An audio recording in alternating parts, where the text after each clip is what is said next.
Lepo pozdravljeni ponovno in sicer že z našima prvima današnjima gostoma. Z nami sta že Primož Černelč in dr. Barbara Grintal. Ponovno se nahajamo v rubriki Dobro z dobrim. Primož, kaj bomo danes izvedeli? Ja, tako kot zmeri bomo slišali eno zanimivo zgodbo, krožno zgodbo. Gre pa takole, ne? Današnje svetu podjetja, ves ta tempo hitrega življenja nam je prinesel marsikaj materialne blaginje, ne? Ne gre nam slabo, imamo udobno, varno, kljub koroni in vsemu, ne? Ampak, ko malo primerjamo s tem, kako so včasih delovni procesi potekali ali pa kako je družba funkcionirala, je vse bilo bolj skupinsko, ne? Vedno se je delalo v skupinah, ne vem, se je zraven pel, se je šival, se je pletl, so se flosarji skupaj, ne, po rekah vozili in splavljali les. Skratka, vedno je potekalo v nekih povezanih skupinah, tesno povezanih skupnostih in to ni bilo samo sebi namen, kot danes ugotavljamo, ne. Mogoče se ni namensko razvilo, ampak gre za to, da skozi ta način so tudi posamezniki bili bolj del skupnosti, so se bolj varne počutili na psihološki ravni.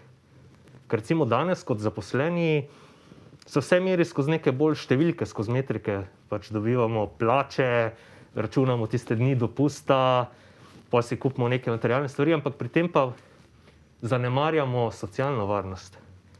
In to postaja vedno večji problem, ne, saj vsi opažamo, v bistvu mogoče lahko tudi z tega vidika opažamo porast nekih psiholoških bolezni v družbi, ne, pol jih seveda odpravljamo posledice, ne vzroke in se bašemo z zdravili, ampak je treba na nekem drugem nivoju k temu pristopiti. Tako da pri projektu Dobro z dobrim smo tudi tukaj poskušali poiskati rešitev, seveda po svetu obstaja mnogo primerov, ampak smo rekli, nehajmo samo govoriti, dajmo s kakšnimi konkretnimi testnimi primeri mi to sprobati. No, in smo se že pred leti povezali z inštitutom Geri in smo razvili en projekt, tako imenovana socialna aktivacija. Pa bi kar pustil Barbari, da mogoče pove kaj več. Zakaj torej gre pri tem projektu? Torej, projekt Socialna aktivacija je projekt, ki ga je razpisalo Ministrstvo za delo, družino, socialne zadeve in enake možnosti. In je zdaj že, bom rekla, v drugem sklopu, torej mi ta projekt izvajamo zdaj že 3. leto.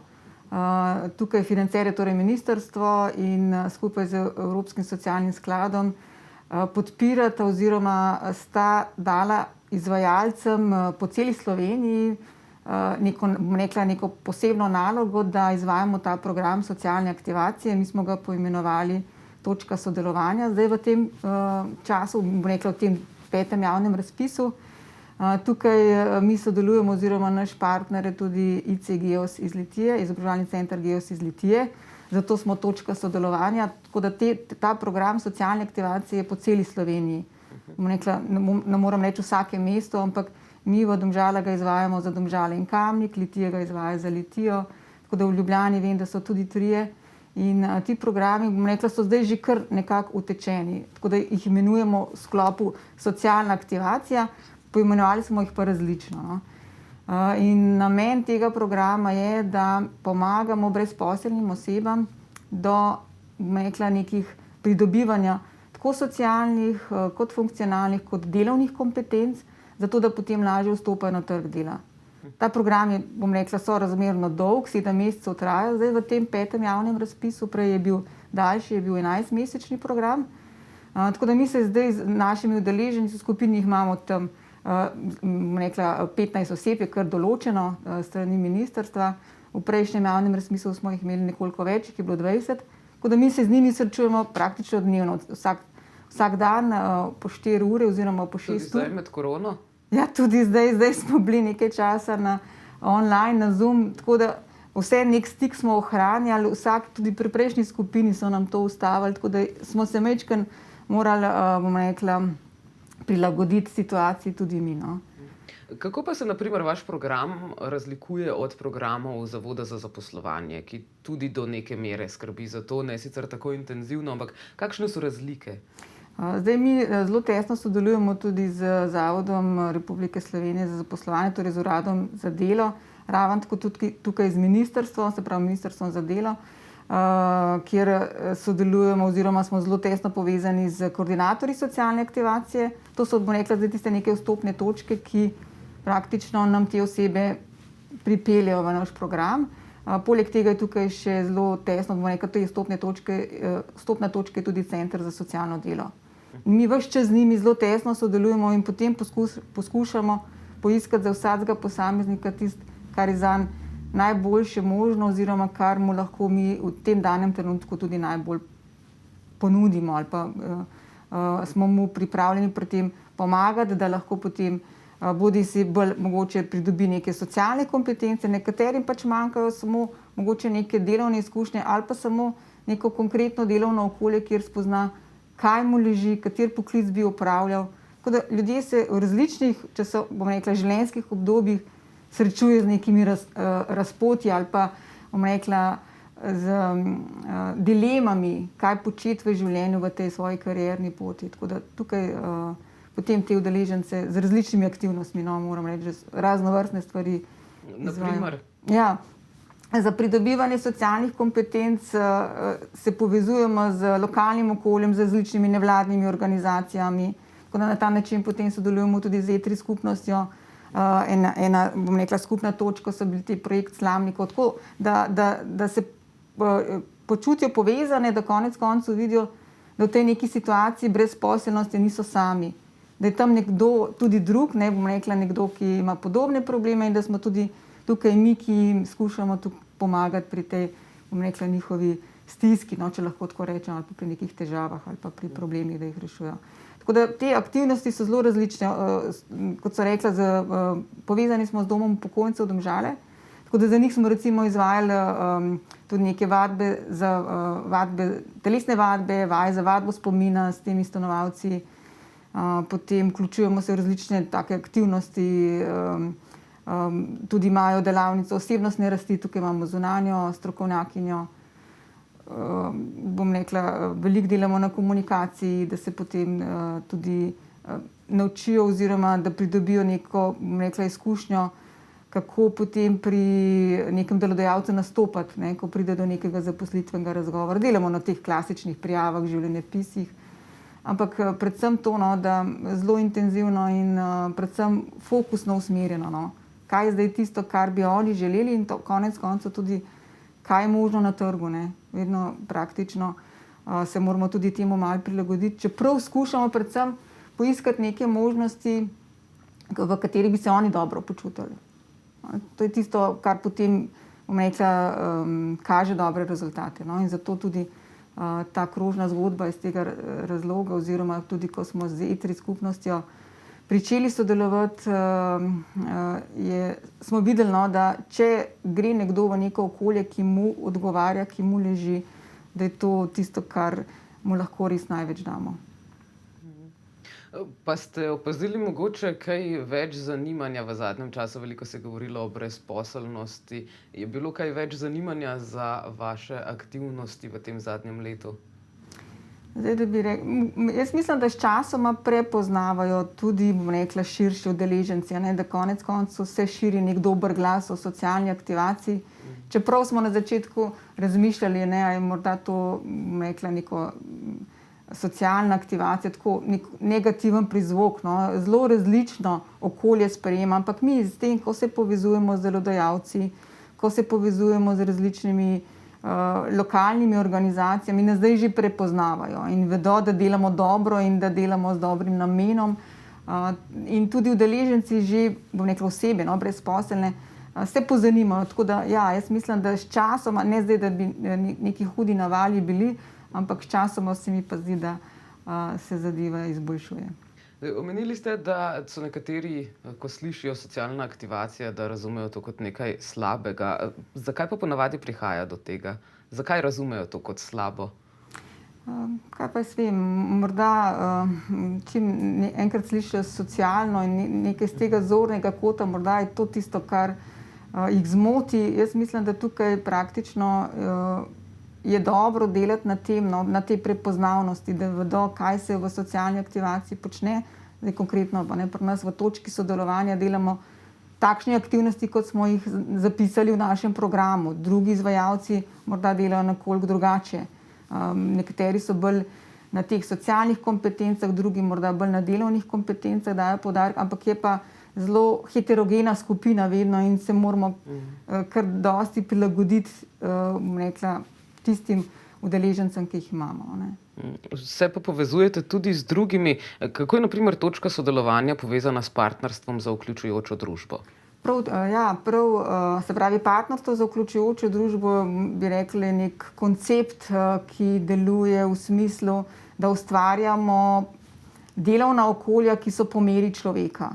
To pomeni, da morda ni vedno najbolje in najbolj optimalno, če se človek prilagodi delovnemu mestu. Čeprav vemo, da je danes večinoma največkrat tako. Ampak če delamo za človeka in če delamo spremembe delovnega mesta glede na to, kar posameznik zna, katere kompetence ima, se mi zdi, da je to tisto, kar potem lahko pri neki karierni poti lahko naredimo največ. In to partnerstvo za vključujočo družbo želimo tukaj postaviti človeka na prvo mesto. In tudi mi v socialni aktivaciji, se pravi v točki sodelovanja, so nam udeleženci vedno tisti prvi. Torej, tudi ko vstopajo v neka delovna okolja, jaz jih imenujem delodajalce, se pravi, da spoznajo neko delo, da vidijo, ali jim to delo odgovarja. In to je tisto, kar se mi zdi, da je v tem partnerstvu pomembno. Tudi to sodelovanje, kot sem že prej omenila, tako z ministrstvom, kot s Centrom za socialno delo, kot z Uradom za delo, se mi zdi nujno. In tukaj se mi zdi, da potem je to povezovanje tudi z drugimi organizacijami, z lokalno skupnostjo in konec koncev tudi širše, v regiji, ali pa recimo, da se tudi srečujemo vsi izvajalci socialne aktivacije po Sloveniji, izmenjamo neke dobre prakse. Povezovanje je vedno nekaj dobrega. Dragi gledalci, zaenkrat ste slišali prvi del pogovora, a ne pozabite, po oglasih se ponovno vračamo, zato le ostanite z nami. Lepo pozdravljeni nazaj. Z mano sta še vedno dr. Barbara Grintal in Primož Černelč v rubriki Dobro z dobrim. Danes govorimo o točki sodelovanja. Prinesla pa sta seboj tudi tele čudovite slamnike različnih oblik in barv. Zakaj jih imamo danes tukaj? No, ravno zato, ker smo pri projektu Dobro z dobrim radi konkretni. In tudi tokrat, pri socialni aktivaciji, ko smo se povezali s Inštitutom Geri, smo rekli, kako bi lahko tudi nek konkreten rezultat, izdelek skozi to družbeno aktivacijo ustvarili. In smo prišli na idejo, da bi v Domžalah obudili njihovo 300-letno tradicijo slamnikarstva. Ker je že skoraj izumrla, v bistvu je zanjo v tistem trenutku vedela zgolj in samo še ena oseba, tako da je bila ta tradicija tik pred izumrtjem, ampak smo rekli, dajmo jo obuditi. In smo se povezali, kot sem rekel, z Inštitutom Geri, z Slamnikarskim muzejem in s Kmetijskim inštitutom Slovenije in smo mi naredili izdelek, ki mu rečemo tile slamniki. In sicer gre nekako za zgodbo od njive pa do glave. Res, za cel proces. Tako da te slamnike, ki so res prvovrstne kvalitete, to ni tisto, ko gremo po obali pa kupimo tistega za 3 evre, ko pa nam pa razpade naslednji teden. Ne, ti so res iz slovenske slame, ročno pleteni, kvalitetni in jih lahko tudi dobite v naši spletni trgovini, trgovina.dobrozdobrim.si, ali pa tudi si jih pridete pomeriti v povezovalnici na Gornjem trgu 4 v Ljubljani. Najdete jih pa seveda tudi v Slamnikarskem muzeju v Domžalah. Tudi prav takšne, so že dovolj stari? Tudi takšne. Je super izgleda. Torej, se pravi, to je vse ročno delo. Tako, ja. Od začetka do konca. Tako, in ravno zato je šlo, da ne samo, da vse ljudi vključeno v program naučimo te nove spretnosti, ampak tudi sam proces dela bil zasnovan tako, da so se pač bolj povezali, da so dejansko kot neka skupnost delali in s tem se tudi socialno oziroma skoraj bi rekel družabno aktivirali. Ne. Pa še traja ta proces, še vedno izdelujejo slamnike ali je šlo za enkraten projekt? Trenutno jih imamo na zalogi, ampak če nam zmanjka, seveda bomo se reaktivirali in še spletli. Kje se je tukaj vključil Inštitut Geri? O tem še nismo prav veliko spregovorili, tako da kako se Inštitut Geri umešča v to zgodbo? V zgodbo slamnikov. V zgodbo slamnikov, ja, in tudi. Ja, zdaj tukaj Inštitut Geri kot izvajalec točke sodelovanja smo tukaj videli priložnost za nekatere naše udeležence, moram reči, da niso bili vključeni vsi, da so šli, tako kot je Primož že povedal, pogledati, kako zdaj nastaja nek slamnik in da je pomembno, da imamo tudi kakovostne materiale, da lahko potem naredimo dober slamnik. Torej šli so takrat pogledati, kako se žanje pšenica, seveda tudi poskusili to. Potem so poskusili tudi pri tem pletenju kitk, ki je kar težko. No, tako da zdaj smo se dogovorili tudi, da bomo zdaj tudi v tej skupini z našimi trenutnimi udeleženci poskusili to pletenje kitk, kako nam bo šlo. Če smo že kaj izboljšali svoje ročne spretnosti. Predvsem pa to je pomembno, no, katerekoli aktivnosti že izvajamo, da ohranjamo tudi neko kulturo. To se mi zdi zelo pomembno, no, da skušamo v tej socialni aktivaciji narediti več različnih stvari, no, tako da se ti udeleženci počutijo povezane oziroma imajo možnost potem poskusiti tudi stvari, ki jih sicer morda nikoli ne bi. Sicer Inštitut Geri se ukvarja z različnimi ljudmi, tudi z starejšimi, če govorimo o gerontologiji. Ali je bil v ta projekt vključen torej kdorkoli, ne glede na starost, ali ste imeli prav posebne starostne skupine, ki ste se jim posvetili, mogoče ker bolj potrebujejo socialno aktivacijo? Zdaj, za socialno aktivacijo je predpisana, vsaj včasih je bila, no, torej polnoletnost oziroma da so to brezposelne osebe. Tako da lahko so to tudi starejše brezposelne osebe. Moram pa reči, da je v naši skupini tam nekje povprečna starost okoli 30 let. Zelo stari brezposelni se nam ne priključujejo praktično. Mogoče tam nekaj nad 50 let, pa še to ne tako pogosto. Zakaj pa mislite, da ne? So se sami odločili za to? Ne nazadnje bi si mislili, da so prav oni tisti, ki verjetno še najbolj potrebujejo pomoč in stik nazaj z zaposlitvenim trgom. Se strinjam z vami popolnoma. Mislim, da je tukaj praktično tudi neka aktivnost na nas, da bom rekla z nekim osveščanjem, ozaveščanjem o tem, kaj v programu počnemo, da konec koncev ni zdaj neko obdobje, ko čakaš na upokojitev, neko neaktivno obdobje. In da morda razmišljajo v smeri, da nimajo več veliko do upokojitve, da bodo že nekako prebrodili teh nekaj let. Se mi pa zdi pomembno to, da je tudi tistih nekaj let lahko aktivno in produktivno. Tako kot recimo v Geriju, tukaj mi smo trije socialni gerontologi, doktorji socialne gerontologije, vsak iz svojega, bom rekla, raziskovalnega področja. In nam je pomembno, da skozi celotno življenjsko obdobje smo aktivni in produktivni, socialno vključeni in konec koncev, da skrbimo za svojo starost.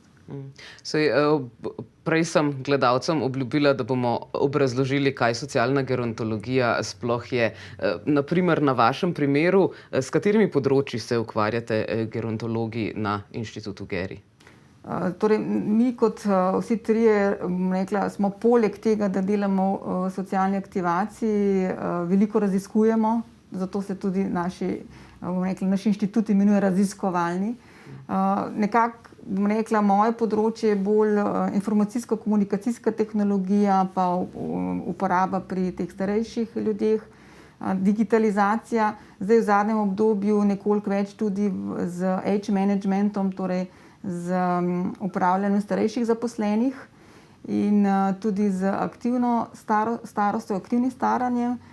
pa tudi z skupnostnimi storitvami. To, kar zdaj praktično skupaj z ETRI skupnostjo ugotavljamo, da so neke storitve v skupnosti, ki jih skupnost potrebuje v smislu, da nekaj damo, vložimo v skupnost in potem lahko tudi iz te skupnosti neko storitev prejmemo nazaj. Lahko je to na starost, lahko je to že takrat, ko to potrebujemo. Katere pa so, na primer, te storitve? Zdaj, da bi rekla prav nekih sistemskih skupnostnih storitev v naši družbi še ni. Vsaj to, kar mi ugotavljamo, tako da neko področje raziskovanja, ki smo se ga lotili, tudi ta, se pravi, osnovne psihološke potrebe, iz kjer smo ugotovili, da ljudje konec koncev potrebujemo to neko povezanost z družbo. To, kar je Primož na začetku govoril, ne. Včasih so res pletli, recimo, kitke za slamnike in podobno, oziroma ličkali koruzo in so se družili. In to je bilo tisto neko povezovanje v skupnosti in so vedeli, da niso sami, lahko so tudi bili od otrok do srednjih generacij, do starejših, kjer so bili povezani in so bili kot neke vrste družina ali pa, če rečemo, širša skupnost. Tako da neke skupnostne storitve, če jih tako zdaj omenjamo, so, ampak niso, bom rekla, med sabo povezane ali pa niso sistemsko urejene. No? Tako da se mi zdi, da tukaj na tem področju bo še veliko za postoriti. A mislite, da sploh lahko nazaj uvedemo te skupnosti, glede na to, da tudi korona res ni pripomogla k temu, da bi se združevali, pa tudi sicer sam kapitalistični način dela in življenja nas nekako sili v individualizacijo, se pravi ravno v nasprotje tega? Jaz sem prepričana, da smo ljudje zdaj veliko zrelejši, da konec koncev nam je ta korona dala uvid, kako pomembno je druženje. In da je to tisto, kar smo pogrešali v tem obdobju in da je ta pristen človeški stik tisto, kar nam največ pomeni ali pa zelo veliko pomeni. Tako da jaz mislim, da naša družba je pripravljena na spremembe, pa lahko govorim samo o Sloveniji ali širše. In konec koncev se mi zdi, da tudi to potrošništvo ni tisto, kar dejansko v družbi prinaša neko humanost. Ne. Recimo to partnerstvo za vključujočo družbo dela na tem, da družba postane humana, da postane človeku prijazna in osredotočena na njega. Pa mislite, da je človek sposoben tega kljub težkim finančnim pritiskom? Mogoče gospodarskih lobijev, ki seveda stremijo k drugemu, k potrošništvu, čim več potrošništva? Konec koncev je človek posameznik tisti, ki se odloča, ne? In mi smo tisti, ki bomo tudi družbi sporočili. Ali smo pripravljeni zdaj, ne, še vedno nadaljevati to, bom rekla, zelo grobo potrošništvo, ali pač smo pripravljeni na neke drugačne družbene spremembe, ki bodo koristile nam, celotni družbi tudi konec koncev. Tako. In najlepša hvala, da ste vi eni od tistih, ki za to seveda tudi skrbite. Zdaj, če se malo vrnem samo še na slamnike, omenila sta, da slamniki so trenutno v skladišču in jih lahko tudi dobimo pri vas. Je torej vaše sodelovanje že zaključeno ali še vedno traja? Bo tudi kakšen nov projekt? Naše sodelovanje zagotovo še ni zaključeno. Je nemogoče, mi praktično ves čas, že to, da se recimo udeleženci naše skupine točke sodelovanja vključujejo v različna delovna okolja, je to neka oblika sodelovanja, ki bo potekala potem zelo tesno, kot sem že omenila, sodelujemo tudi pri teh skupnostnih storitvah. Bom rekla, tukaj sam inštitut Geri in zagotovo bodo še, bom rekla, novi projekti, ki so zdaj še morda nekoliko v povojih, ampak že o njih razmišljamo. Mogoče po poletju, pred poletjem, kdaj lahko spremljamo, če bi se želel mogoče kdo od naših gledalcev tudi vključiti vanj? Bomo videli, kako hitro bodo stvari se odvijale, tako da nekoliko so se stvari zamaknile zaradi tega, ker zdaj smo imeli malo prekinjenega, bom rekla, tega družabnega življenja. Tako da so se stvari kljub samo vse zamaknile, ampak ja, zagotovo bomo to obveščali, če ne drugače na spletnih straneh in lahko tudi se kdo od gledalcev, ki bi ga to zanimalo, vključi. Tako, najlepša hvala danes za obisk v studiu, da ste nas ponovno spodbudila, da tudi sami mogoče vstopimo v kakšno krožno zgodbo oziroma postanemo del nje. Vsekakor vam želim srečno sodelovanje še naprej. Mi pa se bomo za kratek čas poslovili, po oglasih pa se že vračamo z našim naslednjim gostom, s katerim bomo govorili o hujšanju.